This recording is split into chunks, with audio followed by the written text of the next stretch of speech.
everybody. Welcome back to the Royal Read. I am so glad you decided to stop by and see what I am reading on today. But before we get started, you know what I'm going to say.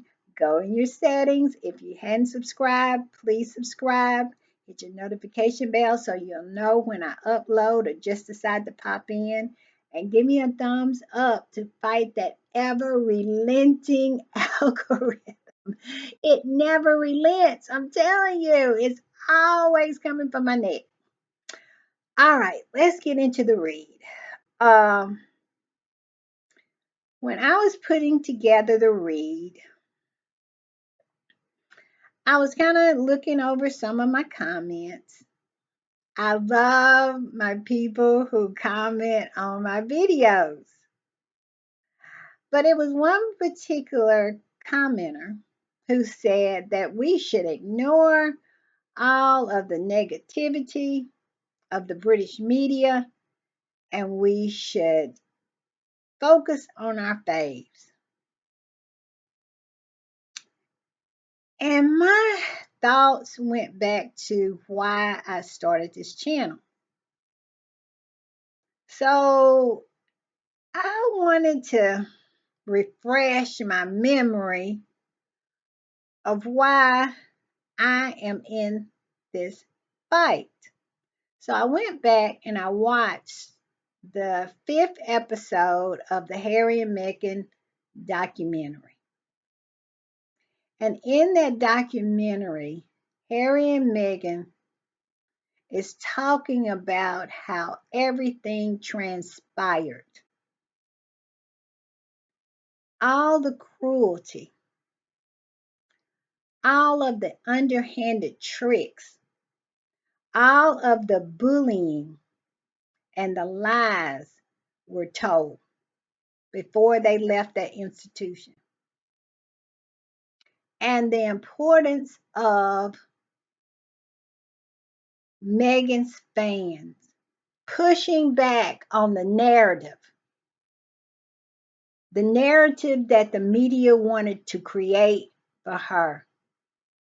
Harry said that every woman that had came into that family, the media was able to shape their image, to push whatever narrative they chose. But for Meghan, it was different. And why? Because of Meghan's fans. Meghan had had a life prior to the royal one. She had people who knew her from Suits, from her charity endeavors, just from her day-to-day life, her living it. And the TIG. I think she had over 2 million subscribers, followers of the TIG. So it was a lot of people who knew Meghan for who she was prior to the British rags trying to make her into a monster. And what did they do? And what Harry said was so wonderful and helpful that they did, they pushed back. Also, in that episode 5, they talked about how a few accounts was able to spread and spew so much hatred to around 17 million people. And that really got me to thinking. I get it. Talk about articles like the one I'm going to cover today and the one I covered before that and before that. You know, just really talking about what the British media is up to can get so tiring. It can. Because we as squatties, as Harry and Meghan fans, we can't be like the rest of the fandoms. We can't be like the Swifties. All the Swifties have to do is enjoy their faves. We can't be like the beehive. All the beehive has to do is enjoy their fave. They can take and take pleasure in watching Beyonce's children grow up. Taylor Smith, the Swifties can take in her romances, and they'll be able to watch if she married Travis, if they have children, and watch them create a family. They can do all of that. But we, as squatties, we have to do both. And both, I mean, we can enjoy our faves when they come out, like Megan did today, and enjoy Harry and Meghan like at the ESPYs. We can do that.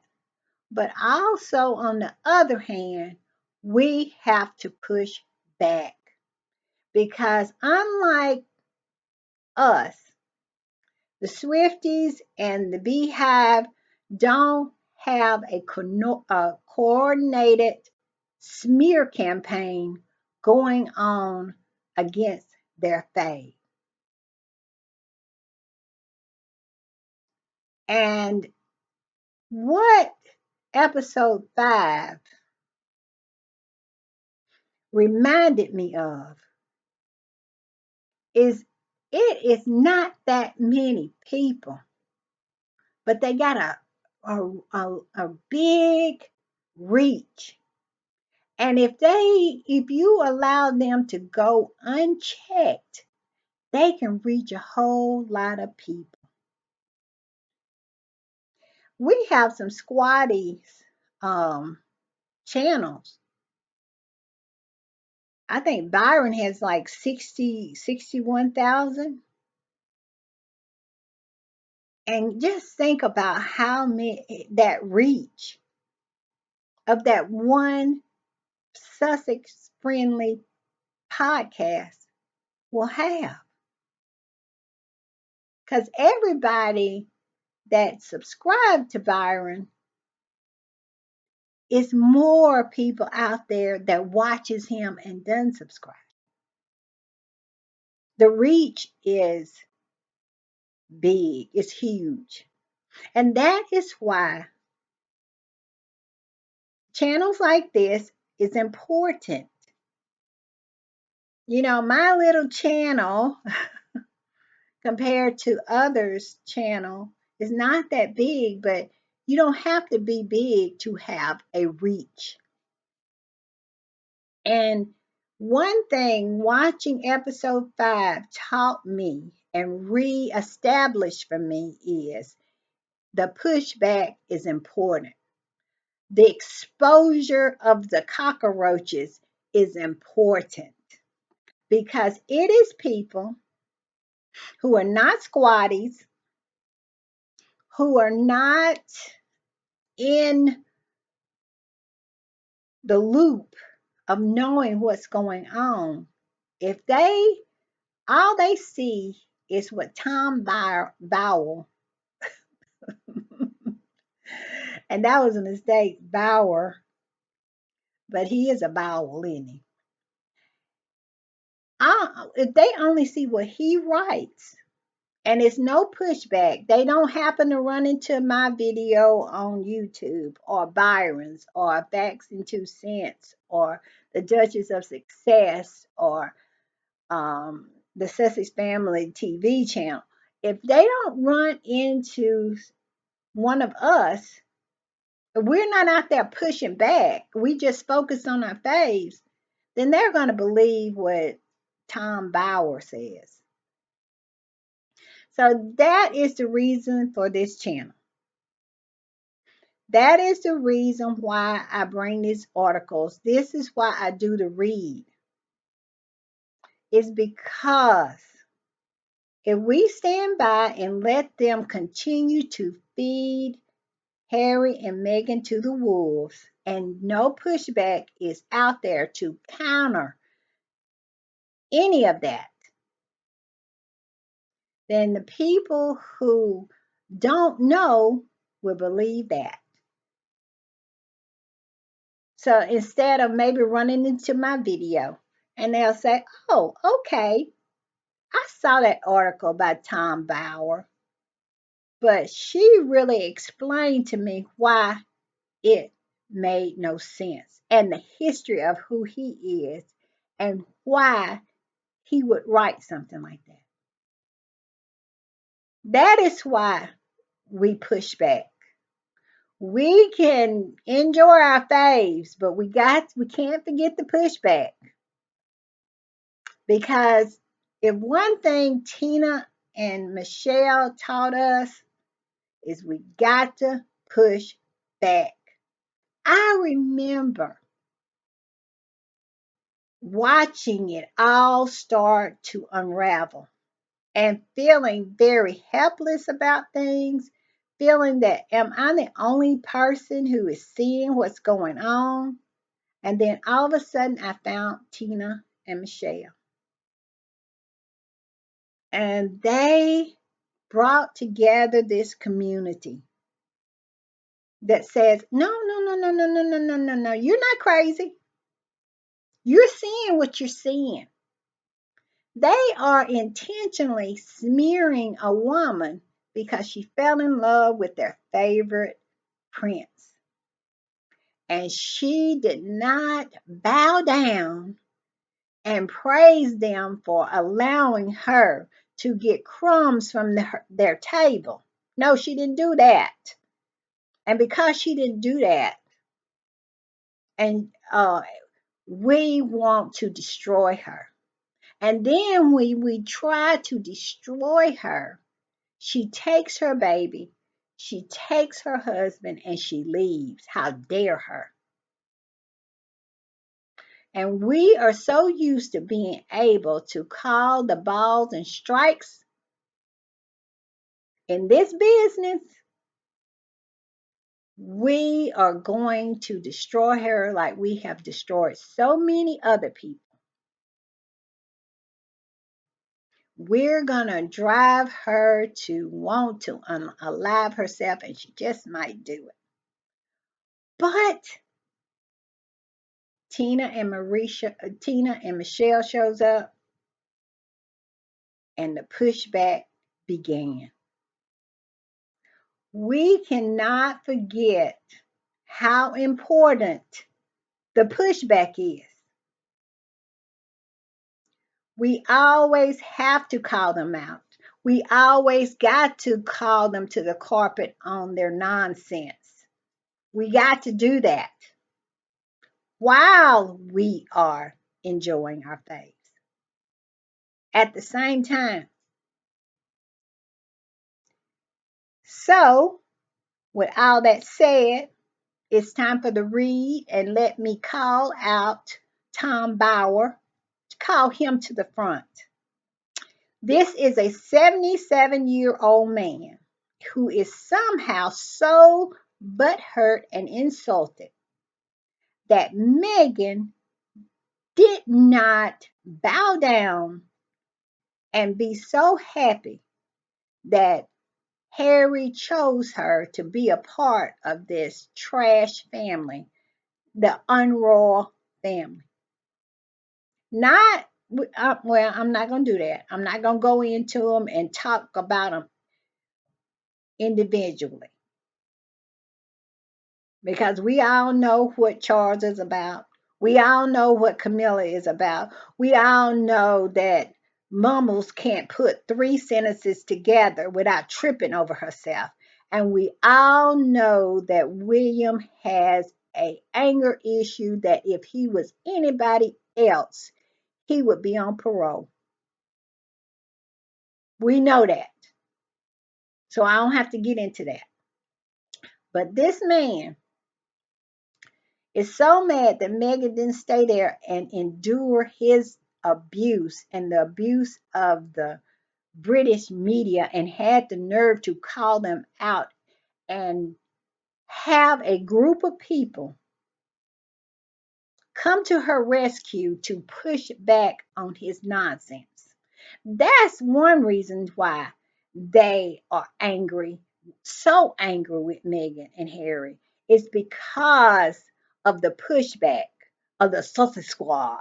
And I'm saying that like Martin Bannon. And if you know, you know, you know I'm talking about Dan Wooten. You know his AKA Martin Brennan. You know how he said the Sussex Squad, the Sussex Squad. They are angry about the Sussex Squad. And we cannot get tired. We have to continue to call them out and show them up for what they are. We need to call out their crap that they're writing.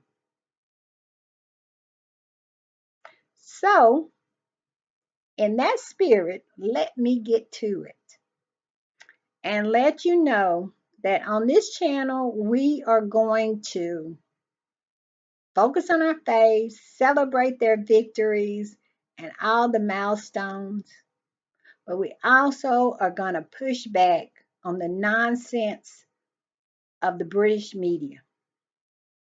They want us to stop. They want us to get tired. They want us to just focus on Harry and Meghan and forget about the pushback. I, when they say the word Sussex Squad, you can feel the hatred and the resentment dripping from their mouths. Because one thing that they have never ever encountered is a group of people with no leader from all over the world coming together to push back on their nonsense. And we cannot get tired. We have to continue. All right, let's get into this article. This article is one of the typical kind of articles that these deranged trolls that supposedly are call themselves journalists. I have never known a journalist that makes up a story and reports on the story that they made up, or bring someone on a show, whatever that person says, who is one of your colleagues. They interview each other. They interview each other. And when they say something, you in turn make a story out of that. How is that journalism? I thought journalism was seeking out a story to find the truth to report. It's not, you don't ever see reporters interviewing each other and then reporting on what the that you interviewed said. That's only in Britain. Now, I am not bragging on the media, the mainstream media here in the United States, but they are heads and shoulders better than the British press. And that in itself should tell you how bad the British press is. Because here, the media is pathetic. And it has been on full display this past week and a half with the attacks against Joe Biden. So when I sit here and say that the American media is head and shoulders above the British media, that should tell you how lousy the British media is, because American media is nothing, absolutely nothing to brag on. Let's get into this and then we'll talk. The name of the article is Scheming Successes. All right, and it's written by, I don't even know. All these raw experts and writers, and where do these people come from? I've never even heard of Becky Primington. Never heard. I believe they make up names. I believe Tom Bauer probably wrote this and used a pen name. You know how they used to do back in the day? Because women back in the day couldn't be writers, so they would use men's names instead of their names. I really believe that because it cannot be this many roaches in the kitchen. It cannot be. But I digress. What I was saying, the name of the article is Scheming Successes. Bitter divorce. Harry and Meghan was always plotting to betray the royal family. Clues at their wedding proved it, claimed expert Tom Bauer. Who made Tom Bauer an expert on Harry and Meghan?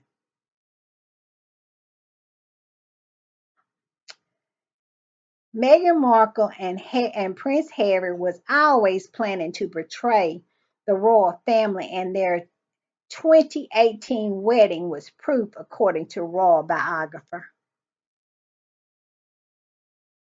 Outspoken royal expert Tom Bauer claims that the guest list at their highly publicized nuptials reveals Meghan's real ambition. He know that Meghan didn't even really want to have this wedding. Meghan wanted a small wedding, but the firm insisted on a big wedding. Harry and Meghan said this in the Harry and Meghan the documentary. They didn't even want a big wedding. Speaking to the Sun's Raw exclusive show, and what is exclusive about people, raw experts, so called raw experts, interviewing each other? And that's all this man does is interview his colleagues.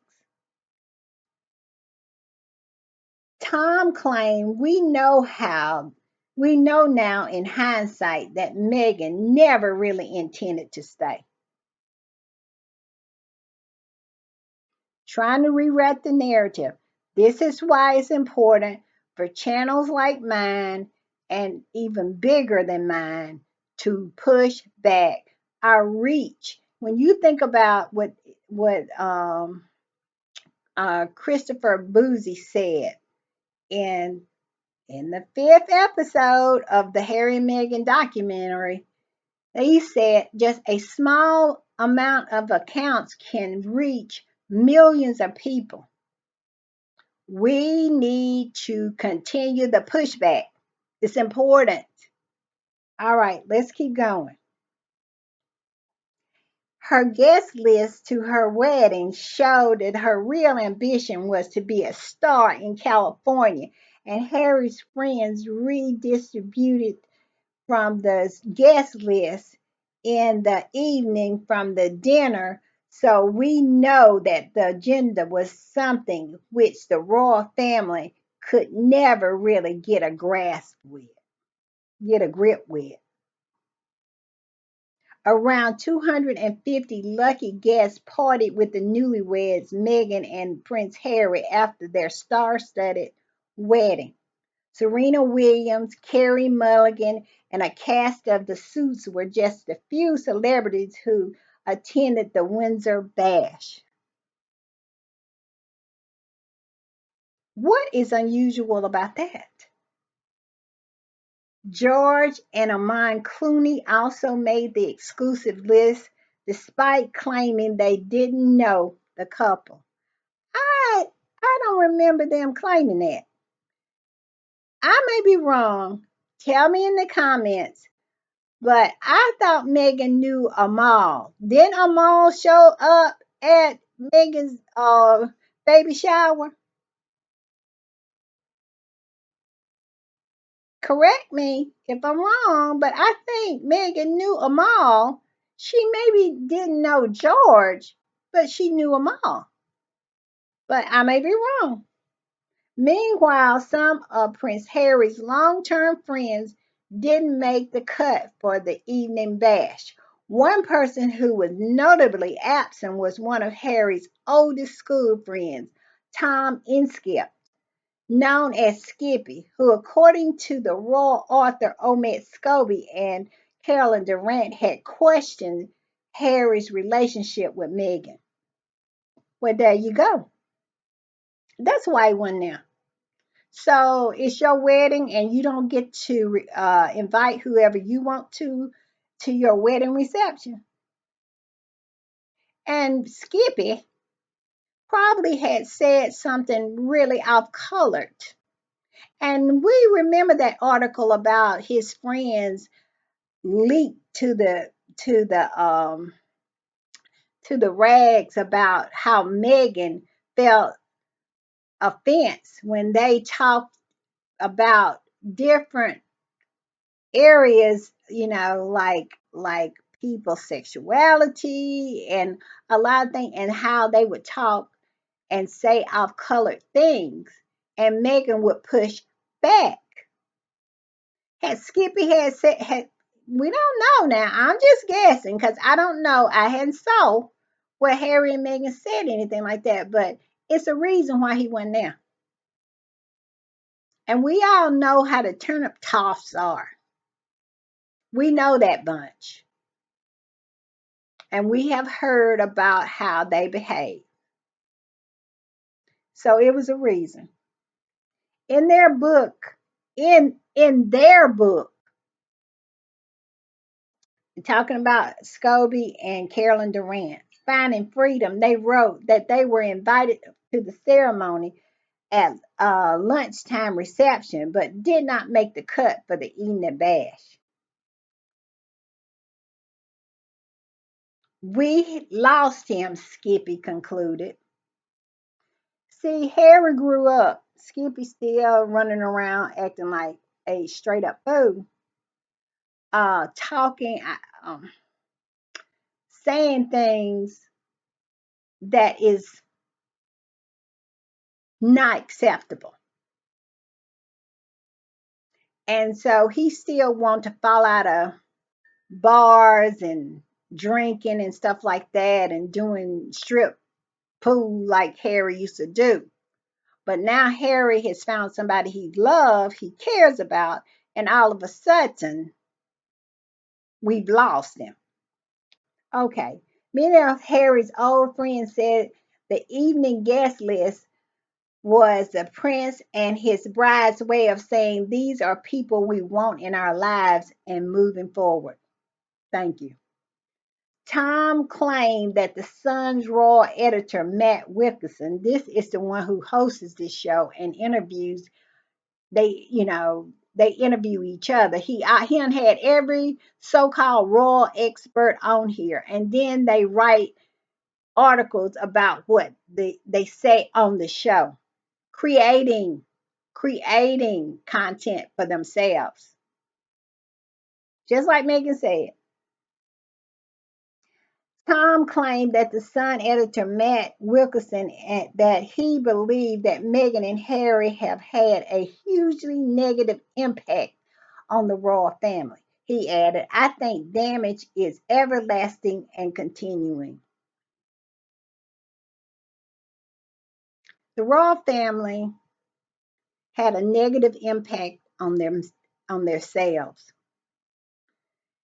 They wanted to treat Meghan, an American woman of color, any way they wanted to.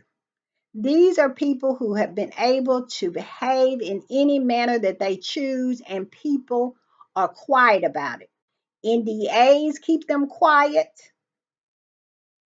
and finances, having financial control over people, keep them quiet. So they have been able to do whatever they wanted to do, choke butlers, kick over furniture, backstab their brother, push him over the water bowl, the dog's water bowl, and all kinds of things, have uh, all kinds of sexual escapades in bushes and all of that. They have been able to do whatever they wanted to, and especially everything they wanted to Harry. They have always controlled Harry. And then Harry found Megan. And Megan was a woman who had her life before she came there. She was a complete person.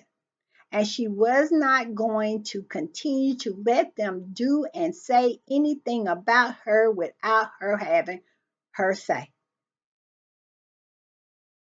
And I go back to the wise woman who said, if you want people to speak well of you, treat them well. The royal family has done damage to itself because it chose not to treat Meghan well. And Meghan chose to tell the truth about it. And Harry did also. So this man right here can miss me, him and Skip, Matthew, and all of the other people and the turnip toffs when they say that Meghan had a plan. It was always to return to go back to California and be successful. Well, let me give you a little news flash. Megan was already successful. She came into that family as a millionairess. She was worth $4 million when she got there. Megan had a big home in California and a rented home in Canada. She was on a very highly successful television show that has only grown in its success her as she has grown in her success. So he can miss me with Megan came there to she already had her plans. She wasn't gonna stay because she wanted to go back to California to be successful. Megan was already successful. Megan came there. She gave up everything because she loved this man.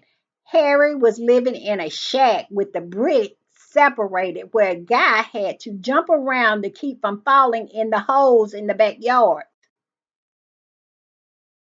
That's what Megan came to. Megan left her nice home and everything and went and stayed in that little shack. We saw the pictures that didn't even have freaking closets. Harry had his stuff in plastic bins. So, miss me. It was love. She gave up so much to be with him. And she was going to do the work. Go back to episode 5 of the Harry and Meghan documentary. Harry and Meghan made it very clear that they did not want to leave. They just wanted to be free from the press, having to deal with them. They wanted to make their own money while they continued to work for the Queen and continue to be the president and vice president of the Commonwealth. They had no intentions of leaving. So he can miss me with this whole article. And this is why we need the pushback to let people know when they write crap like this. We have evidence to the contrary. They just want to continue to smear and create a narrative that we will not allow them to do so. So I will be here. I will be here to call them out. I'll be here to go line by line of their lies and say, this is why it's a lie. Until they stop, we as squatties cannot stop. I know it gets tiring. I know it does. We want to just enjoy our faves. I get it. I want to too. But if we give up on the pushback, it's only going to get worse and worse and worse. And all of the work that we have done to help Harry and Meghan to be free is going to be lost because people will start to believe all that crap because there's no pushback. This is the world we live in. Is it sad? It is very, very sad. But we have to deal with it as it is. All right, y'all. That is the read for today. I'll see you next time because the fight goes on. What they say, the fight goes on. Bye.